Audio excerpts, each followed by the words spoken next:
Vision is such an essential part of our lives. So much of what we do and enjoy depends upon the ability to see clearly.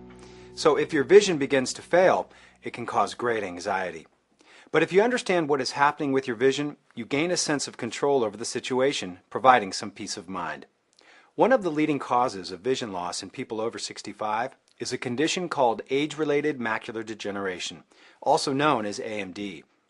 To understand how AMD affects your vision, it's important to understand how the eye works. Light rays enter the eye through the cornea, pupil, and lens. These light rays are focused on the retina, a light-sensitive tissue lining the back of the eye. The retina has two areas, the peripheral retina and the macula. The macula is a small area at the center of the retina. The peripheral retina is the large area surrounding the macula. It is the peripheral retina that gives us our side or wide-angle vision. It is the macula that gives us our pinpoint vision and allows us to see details clearly, helping us to do things like drive, read, or recognize a face. Age-related macular degeneration, or AMD, is a breakdown of the macula. When the macula doesn't work properly, your central vision can be affected by blurriness, dark areas, or distortion. This condition affects many people as they get older. There are two forms of AMD. One is called atrophic, or dry form. The other is called exudative, or wet form. About 90% of patients who get AMD have the dry form. The retina is made up of many layers that are sandwiched together into a smooth surface. These layers work together, allowing us to see clearly. In people with dry AMD, the layer under the retina, known as the retinal pigment epithelium, or RPE, is affected by deposits, called drusen, as well as other age-related changes. These changes may cause vision to deteriorate. Many people don't realize they have macular degeneration until they notice a problem with their vision, or until AMD is detected during a regular eye examination. I was just going to my eye doctor because it's something I do every 2 years. Again, to see if I need a little stronger prescription. And what's interesting is that my prescription hadn't changed at all in 6 years. It's pretty much the same prescription. So when she told me 2 years ago that she wanted to send me to a specialist, that I was a little surprised because I didn't have any idea why. Many people develop dry AMD as they age, and in many cases it's very mild. However, the disease can progress to more advanced stages. People at high risk for developing later stage or wet macular degeneration are those with intermediate AMD in both eyes or advanced AMD in one eye. Scientific research shows that among those people at risk for advanced AMD, taking dietary supplements of vitamin C, vitamin E, and beta-carotene, along with the mineral zinc, lowers the risk of developing more advanced AMD by about 25 to 30%. Well, when I saw my ophthalmologist the very first time, he recommended that I take a vitamin. You know, this is going to help either slow down the process or improve the situation with my dry AMD. I was willing to try it, obviously. I mean, I had everything to gain and nothing to lose, and I've been taking the vitamins now for a little over a year. Your ophthalmologist can tell you if you're at risk for developing advanced AMD and if supplements are recommended for you.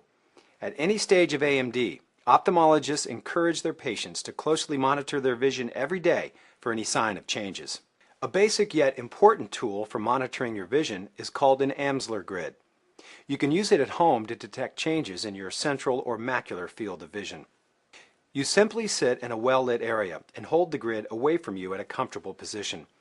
If you wear glasses, you should keep them on. Cover one eye and look directly at the point in the center of the grid, but observe the pattern of vertical and horizontal lines in your peripheral vision. Then do the same with the other eye. Typically, a visual abnormality due to AMD would cause some of the straight lines to appear wavy or blurry, or areas to appear dark or even blank. If you notice any new changes in the grid, you should contact your ophthalmologist immediately. If a person with dry AMD notices changes when they use the Amsler grid, this can be a sign that wet AMD is developing. Detecting wet AMD as early as possible is critical for seeking treatment and minimizing visual loss.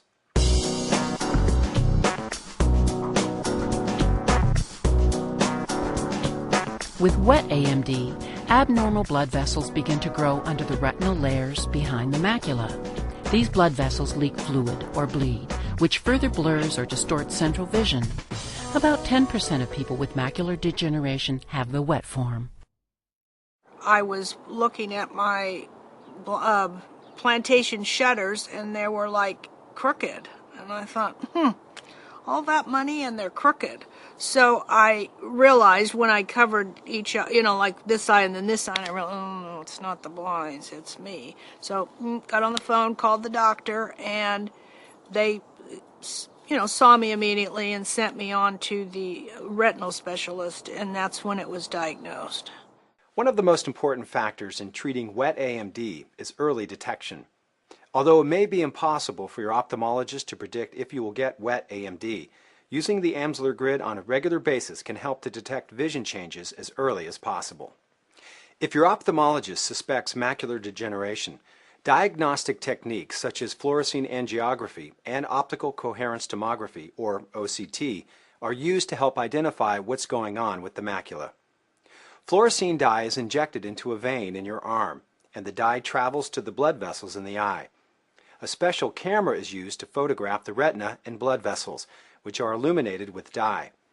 These images provide a map of problem areas and help your doctor identify appropriate treatment options and monitor their effectiveness. For some people with wet AMD, there are treatments available.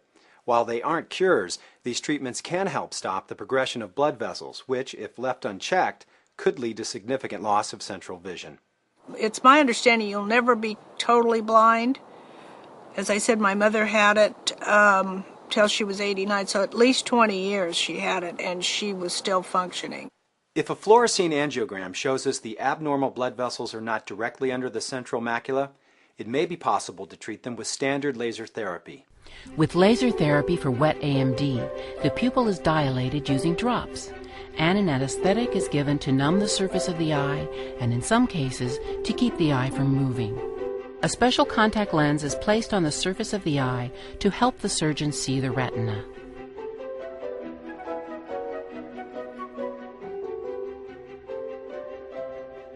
A high-energy laser beam is aimed at the tiny leaking blood vessels to seal them and to help stop them from growing. It is important to stop the spread of these vessels as quickly as possible, but depending on how close they are to the center of the macula, the patient may experience some further permanent blurring or loss of vision after the procedure.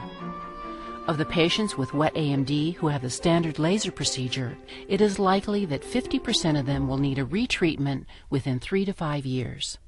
Another form of treatment for wet AMD targets a specific chemical in your eye. This chemical, called vascular endothelial growth factor, or VEGF, is critical in causing abnormal blood vessels to grow under the retina. Several new drugs have been developed that can block the trouble-causing VEGF. An anti-VEGF drug can help reduce the growth of abnormal blood vessels and slow their leakage, which helps to slow vision loss and in some cases may even improve vision. The anti-VEGF drug is administered directly into the eye in an outpatient procedure. After the eye has been numbed with an anesthetic, the anti-VEGF drug is injected into the eye with a very fine needle. My ophthalmologist recommended that I get medication injected into my eye as a way to stop this from getting worse, which they did, and actually it didn't get any worse. Patients may receive multiple anti-VEGF injections over the course of many months. Research indicates that anti-VEGF injections can keep vision from getting worse in a large majority of patients with wet AMD, and for some can even improve vision.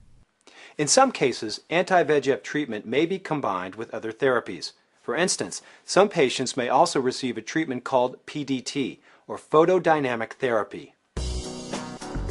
This procedure uses a combination of a light-activated drug and a special low-power or cool laser. The photosensitive drug is injected into the patient through an intravenous infusion and travels to the abnormal vessels behind the central macula.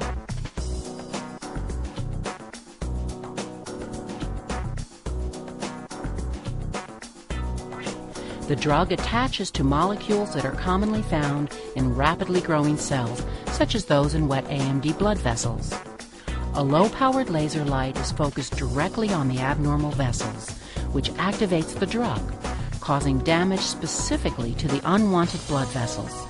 Usually multiple treatments are required. It's important to remember that only about 10% of all AMD cases are the exudative or wet form. Some of these wet cases may not be treatable or may not respond to treatment, but people with untreatable AMD won't become blind. They will still have peripheral or side vision. I used to play a lot of tennis, and this was an established tennis game on every Friday. And in this particular moment, I looked across that court, and every line, the painted lines, the horizontal line of the net, wavy as can be. I'm looking at your face, and there's no face there. There's no central dimension to your body. But if I move my head one way or the other, just slightly, that I still can't see your face, but your arms and your shirt and how you're seated, that's clear enough to me. This little person looks like one of my granddaughters, about 11, Leah. What I see is a posture or a kind of a semblance of something recognizable. Nothing specific enough so I could identify it for you. With the vision rehabilitation techniques and low vision tools and devices available today, 2:22 p.m. See, that's big enough for me to... people with advanced AMD can learn to use their remaining vision quite effectively. So I know it's on at 7 o'clock. I know what I'm going to be doing tonight at 7. Macular degeneration is a very common vision problem. While we do not know how to prevent or cure this condition, we are learning more about it. Researchers are continually evaluating new forms of medical, surgical, and laser treatments. With early detection, we can often help slow down visual loss and preserve sight. And with our newer treatments, in certain cases, vision can even improve. If you have AMD, understanding your condition and being vigilant about monitoring your vision can help you successfully maintain your quality of life.